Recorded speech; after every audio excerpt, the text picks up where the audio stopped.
Hello dear friends, I thought I would just pop on here and just do a quick little video with something that I thought I'd share with you, especially for those of you that are just starting out with junk journaling. Maybe you don't want to spend too much money on your products and you still would like to have some of the things that you see other YouTubers and myself using. So today I'm going to show you how to use the lid from one of your glue sticks to make a nice little dauber for your stamps. So what you're going to need is just an empty tube and the lid. You can buy these very thick padded, I suppose they're felt, they put them under the chairs, made by 3M, but whatever you wanted. They're coated with a sticky backing.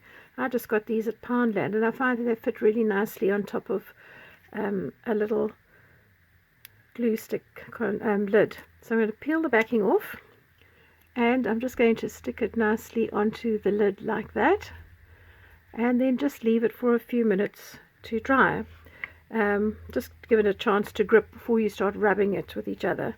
Then I'm going to take some Distress Oxide ink, or Distress Ink Vintage Photo, and all I'm simply going to do is to use my little pad that I've created, and I'm simply going to just rub around the edges.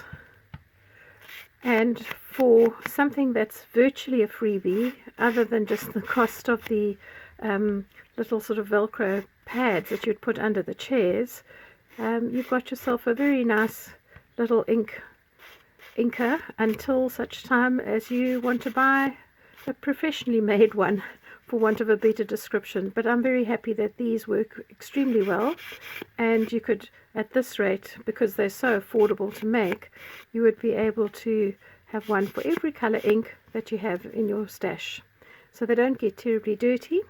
And yeah, just a simple little ink dauber, and just made with some little felt squares that would go under your chair. I hope that's helpful for you. If you like it, give me a thumbs up. Please consider subscribing to my channel, and thank you for joining me. Bye for now.